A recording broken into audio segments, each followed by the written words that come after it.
What age should I get my child a smartphone? This is a spicy question that all parents should be thinking about, and we'll be unpacking it on today's episode.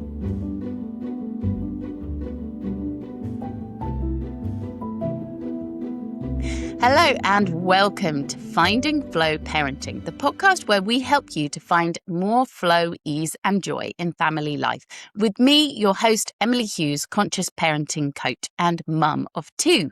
Each week, I will be joined by a special guest to explore a question posed by you, my lovely audience. Expect expansive reframes, tools, self-awareness and a whole load of empathy. Parenting is a wild ride, but together we've got this. So I'm super excited to be joined today by Janette Ballard. Janette is the founder of Be Smart Cookie, which helps families navigate their digital lives, or as she puts it, helps families to get screen smart and safe. She's a former BBC journalist and award-winning documentary director who also led the BBC's media literacy work with youth audiences around the world. She's worked with the British Council, Google, Microsoft, but as a mum of tween-age triplets, she's very clear. Her passion is helping parents and carers to do the best we all can in the digital age. Hi, Janette. Thanks so much for being here. Hi, Emily. I'm so pleased to be here and also to be described as a special guest. Thank you. And I've been on Janette's podcast too. So do you want to tell people what the name of your podcast is? Oh, thank you. Yes. So my company, my little passion project company is called Be Smart Cookie and the podcast is called Smart Cookies. Yeah, great. Thank you. So, let's dive into our listener question. And I think so many parents have this really front and center in their thinking, whatever age their child is, because it's such a cause for concern and a cause for thinking about who you are and your lifestyle and how you want to live your life. And the question is, what age is right to buy my child a smartphone? So what's coming up for you straight away when you hear that question? The first thing that comes up is that I am also not immune from this question. It is like the question that troubles me the most, actually. Mm-hmm. And the data does show that the rise in smartphone purchase is, there are children 5, 6 who get smartphones, but essentially it kind of toddles along. I'll do it your way. It toddles along. And then there's a sharp increase around age 9, 10, 11. Mm. And then essentially it flattens off again. And of course, as we know, that's because people are thinking about, one, your child is getting older, but also people are thinking about the transition between primary and secondary. Mm-hmm. Primary schools have different rules about this, but they're allowing children to walk to school or walk home from school on their own. Yeah. And certainly by secondary, that's what you're likely to be looking at. Either your child is walking or getting the bus, or sometimes a lift part way maybe, and then walking the rest of it. And of course, it's like a tipping point, isn't it? As other kids have it, everybody wants it.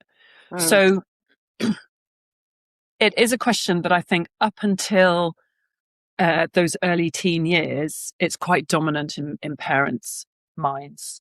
So those are the initial thing. I think I should say there's no right or wrong answer. I really don't think there is a right or wrong answer. I just don't think there's a right or wrong answer. And that's, maybe that's dodging. Maybe that's trying not to get on the right side of some people, but ending up on the wrong side of others. Mm-hmm. But I think your own, what you decide to do around that is probably a reflection of your own parenting. And there are similar things that we can all discuss and talk about and reflect on, but there's no right or wrong answer. Yeah, it strikes me there in what you said that a big motivation that brings parents to buy a smartphone is safety. Yep. Because kids are walking to school and, phone provides a sense of security for parents.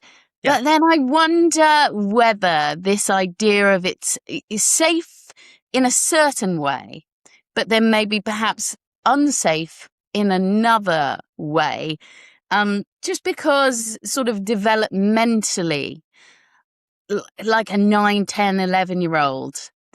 I mean, I feel like I'm in my 40s and I feel somewhat like I'm not developmentally ready for my smartphone, as in like I have to have I use a lot of kind of like apps that restrict my usage because I know that I can get into a cycle of quite compulsive, that's a big thing for me, quite compulsive smartphone habits where I'm almost like going on my smartphone unconsciously to try and like meet an unmet need in me. It's often for either like connection or for like numbing. And I feel like I'm not having healthy habits with my phone. So it strikes me that, there's this desire to keep our children safe, but then are they developmentally ready for this thing in their lives? What would you add to that? Yeah, it's so true. So I think there's two parts of the safety thing. So one is this idea that children need a smartphone so that they are safe going to school. And I mean, it troubles me a bit as a concept. And a couple of years ago, I did a survey, which of course is not in any way academically sound or research robust, but nonetheless, I did a survey of as many parents as I could who had given their children smartphones in year 5 and 6 of primary school. And I asked them, how many times does your child, when they get to school, send you a text message to say, I've arrived? Or phone you to say, I've arrived, or I'm leaving school now? And the answer was pretty much never. So I'm not sure they really are a very good tool for safety. I think there are probably better tools for safety. And again, informally, I've spoken to a couple of Met police officers, who say, mobile phone robbery is just on the up. So if your child's walking to school with a mobile phone, look out. We know that schools locally have had a few problems with that. So, but I would say in terms of, how do you, so this really comes to my point, I think, which is the question of what is it you want for your child? So in that context, the question becomes, I want my child to be safe going to school. So then you do the things that parents and carers have always done, which is you make sure they know how to cross the road. You make sure that they know, even if they're crossing the road at the lights, that some cars and bikes just ignore those amber lights and sometimes the red lights. So you look, watch, listen, etc. It's good to know any houses along the way where somebody, where if you did get into trouble, fall off your bike, whatever it is, you can knock on the door. What are the safe houses for you? Or the corner shop where whatever, Mr. Jones, who's in the corner shop. Yeah. So I kind of feel like it's and what to do if a stranger does approach you, Yeah. So I kind of feel like those other things get forgotten in the mix and everything gets focused on this phone. And then the other safety point is exactly what you were saying, which is I think the reason when to get the first phone is such a question for people is because it probably would be the first time that a child has, such a portable device. It can go in your pocket. It can go everywhere. The battery on it is long. It can get on the internet via mobile signals as well as a Wi-Fi signal. And it's small. It's very personal. You can use it under your duvet, and excuse me. And it's kind of like, well, before you might have just kept a few gates a little bit open, but monitoring them. Now it feels like the floodgates are coming. And, the research shows that parents are worried about what their children find online. And the research shows that children find online harms pretty quickly. That's not necessarily immediately becoming a victim of grooming, for example, but in terms of when a child first sees violent content, it's quite young, it's primary school. When a child, usually boys, first see porn, again, it's quite young, it's 10. And so, but again, I would put it more in terms of what is the question around that worries you? Because equally, I think the digital world and the phone world gets lumped and everything gets thrown into it. And we need to kind of open it up a bit. So there's the online harms world. There's the what is really physically safe for my child question. And then, there's questions like screen time. Like, what is that actually doing to my child's brain, just being on the screen for too long? And then there's questions like, what is it actually doing for my child if they're making friends online? And are they making friends in real life as well? And so I kind of feel like, actually, all the questions that we've spent the first 10 years of our life asking, perhaps without knowing it, or maybe consciously, maybe less consciously, about what we want for our children, all those questions we asked about which primary school to send them to, about who was going to be the best childcarer for them, about whether we liked them becoming friends with so-and-so, or, whether we were comfortable with them going round to the neighbour's house to see the cat or whatever it is. All those things we forget with the digital space, and we just see it as one massive problem that is overwhelming. Whereas actually, I think if we can take the kind of questions and the values and the things we've been talking about from our non-digital lives into our digital lives, it begins to become a bit easier. Yeah.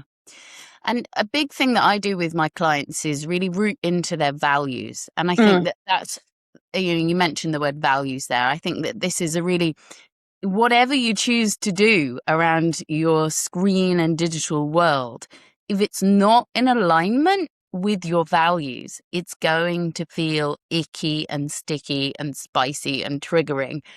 And one of the ways that I talk about screens is, does the screen time serve you? And does it serve you? And does it serve your values? And I sometimes observe, in the way that you've alluded to there, that sometimes when the smartphones come in, the values sometimes go out the window. Yeah, nice And metaphor. With what you said there, I think is a really important thing. Our culture's become really so much more individualistic, and we've stopped seeing the community as the third parent. And what you said there, it seemed to me like you were kind of talking about like coaching your child through this journey, coaching them into what's safe, who can we trust in this community, and seeing the community as a source of support rather than just seeing this little phone as the only thing that's going to keep the child safe. I really liked that point. One of the things that comes up for me, and I wonder what you think about this, is I watched that Channel 4 documentary about the school that banned smartphones. It struck me really that the smartphone was less of the issue, and actually the biggest issue was the parents having boundaries on how the smartphone was used. I wonder what you think about that. As in, we can see the smartphone as being the problem, but actually I would say, yes, I kind of agree that there's problematic parts to that, of course. But I wonder also whether it's like how we're using the smartphone that is another part of the problem. Like, is there unrestricted access to it? Is there times when maybe we can and can't use it? What do you kind of say to that sort of idea? So one of the reasons I hesitate on this question is because I think it is absolutely about boundaries within the home, boundaries set within families. But in this case, as in other cases, it's also up against quite a formidable force. And I suppose I'm slightly reluctant to be seen to be saying that parents have to figure it out. The platforms are the platforms, that's what they do, and parents have to figure it out themselves. Because, the platforms are huge profit-making, incredibly powerful, technically incredibly competent, right? Much more than I am, much more than any of us are, Yeah. at creating an environment which could potentially be harmful and addictive and overwhelming. And so I guess that's what I would caveat the answer with. And again, I guess a similar I've not really thought about this in depth, but it's really nice to kind of explore that, because I think you could argue it's the same with alcohol, for example. Yeah. The government sets a boundary, or with driving a car, the government sets a boundary. It also is, the law is you have to wear a seatbelt. That's for everyone's protection. And when that seatbelt law came in, there was a lot of pushback against it, that people felt that their individual choice was being taken away from them. But the upshot of that seatbelt law was irrefutable in that deaths and bad injuries from car accidents came down. So it is a balance. And so I do think that while parents there are lots of things we can do, we can learn together, and that we've maybe forgotten because we do parent very individually within our households generally, and less in a community sense where we learn from other people. And yes, we are in a new world. No generation before us has had this digital problem to deal with. But at the same time, I wouldn't want to take the pressure off platforms and therefore government to regulate them properly. I mean, it is absolutely within their gift, within Facebook's gift or whatever, to create or now adapt the project that they have to make it safer. No question. Yeah, and I think it's a really good point you make there. That it's really it's an unfair situation that parents have been put in, where they're having to figure all this out without much guidance or support from. And that's when we become vulnerable to sort of the peer pressure argument, and because you're swept along with the tide of the culture. And it takes a lot of courage to be countercultural and to go, no, I'm not going to do this thing that everybody else is doing. Yeah. And I'm really grateful to my kids' school that there's been quite an anti-smartphone message. And there just doesn't seem to be any kids with smartphones. But I know from other people who I coach in other parts of the country, by the time their kids are in year 5, everyone's got a smartphone. And so if you are the one family that's not, that then becomes countercultural. And that's a hard place to be, because you're having to be bold and courageous to set boundaries that are maybe in line with your values if it's going against the kind of grain of what everyone else is doing. And you're putting your child in that position. I mean, it's one thing, it's hard as an adult to be that countercultural person, but to know that you're also putting your child into that situation, really hard. Really hard. I think really a theme that's coming up through this conversation time and again is that really the isolation bit is one of these phones are meant to keep us more connected, but as we've sort of been establishing through this conversation, they're actually making us feel potentially more isolated. I'm wondering whether there's some other things that are perhaps more important than the smartphone itself. So, for example, when I went on your podcast, you mentioned the term media literacy. And some people might not be aware what that means. So could you kind of explain what that term means and how that might also be important in relation to this? Yeah, sure. So it's actually connected with a thought that came to me as you were talking there, which is that it is very easy to talk about this subject and get to a place of feeling quite worried, negative, concerned, isolated about it. Yeah. And actually, it's amazing. The internet is amazing. There are lots and lots of pros. There are lots of positive things to say about being able to access that space. There's lots of research, and this is why some of the child psychology, psychiatry colleges have been, some people may say they've been a bit slow to raise concerns about social media and kids going online and so on. And it's because they also see children and young people who have got very positive things out of it. So they've been able to access information that they haven't been able to access outside. They've been able to privately explore parts of their identity in safe spaces that they have found online that have allowed them to, think through topics, talk through topics, find other people who feel like them. So that's a kind of nice way of introducing media literacy. So media literacy, and definitely where I stand on this, media literacy is basically to help people understand the tools they're using, enough information about how those tools come into being. So, who is Facebook? What are these big organizations? Who are they? How those organizations, whether it's the BBC or Netflix or whatever, how they organize themselves, what their motives, what their driving motives are, right? So they get a context. That's one pillar of it.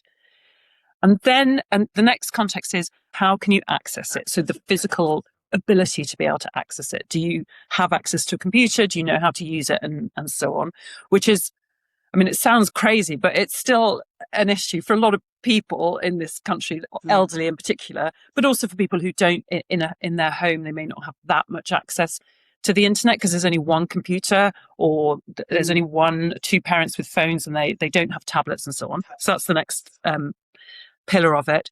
And then it's the how to use it smartly and safely question.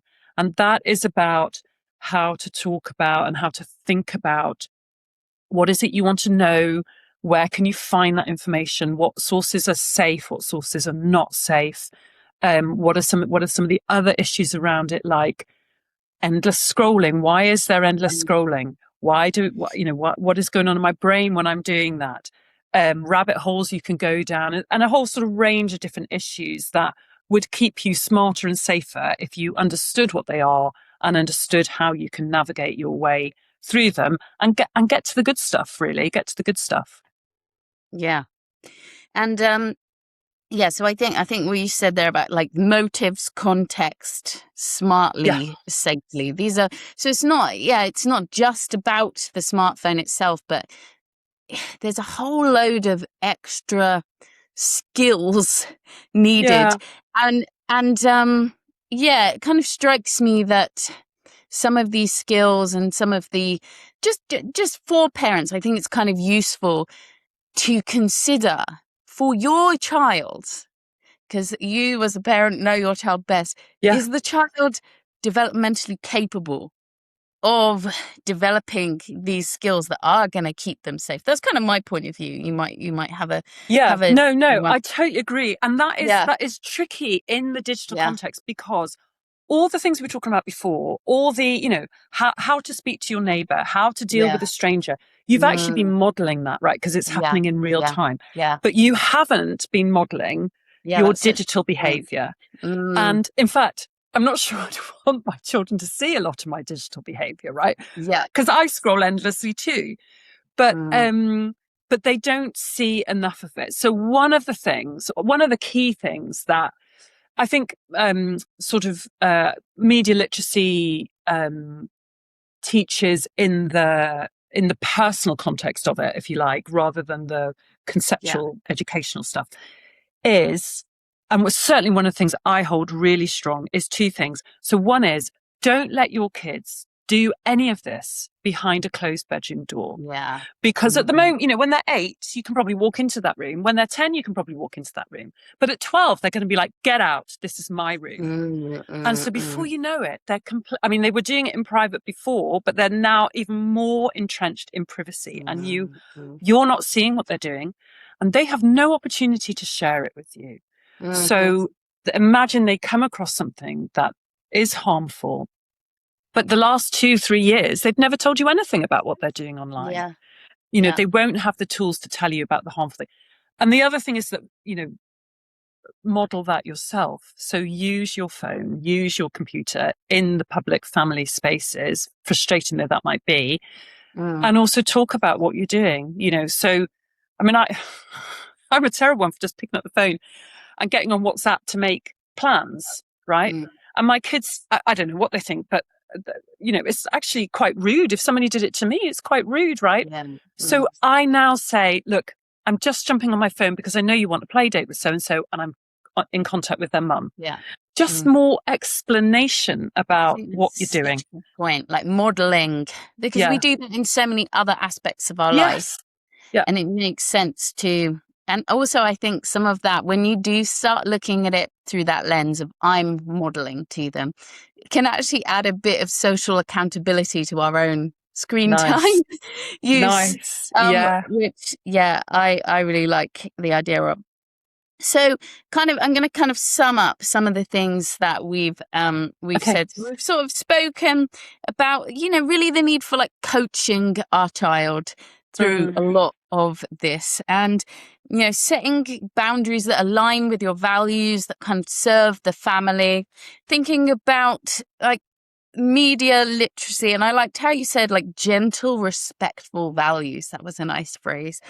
And I like this phrase as well, where you said that they need to understand the tools that they're using. And I think that word tool is a really nice one, because sometimes we can feel like we are beholden to this thing. Yes. And actually it is a tool for us, and to kind of reclaim our sovereignty and our leadership around these things. Oh, that's lovely. We don't have to get lost to these devices. They're here to serve us. We're not here to serve them. That's kind of what I like to think about. That's great. Yeah. Even AI, right? If you see AI as a tool for you, it becomes less of this overwhelming, overpowering. As you say, once you call it a tool, you reclaim the powerful end of that relationship. Yeah. It's nice. So if you were to, how can people find out more about you? What can they do? Okay, so I'm on social media. So ironically, I'm on social media. I'm on Instagram. That's my main platform. And it's at BeSmartCookie. My website is the same, www.besmartcookie.co.uk. And I'm also on LinkedIn if people want to reach out in a more sort of professional capacity. But my Instagram feed and my website are much more about sharing the parental caring journey of raising children in the digital age. Great. Fantastic. And check out my episode on Janette's podcast as well. Yes, please. And thanks so much for coming on the podcast. Thank you, Emily, for having me. If you're listening to this, you're someone who already knows that finding more ease in your parenting starts on the inside. The Reparenting podcast from Melissa Maurus, a reparenting coach, goes beneath the surface into the stories, patterns, and emotional blocks you inherited as a child that are shaping how you parent today. In Series 3, she's taking you inside real-life coaching sessions with mothers facing everyday struggles with their kids, alongside solo teaching episodes and guest expert conversations. If you've ever wondered why some moments with your kids stay with you, or why you react in ways you don't fully understand, this podcast is for you. Search the Reparenting podcast wherever you listen and subscribe so you don't miss the new series dropping this autumn.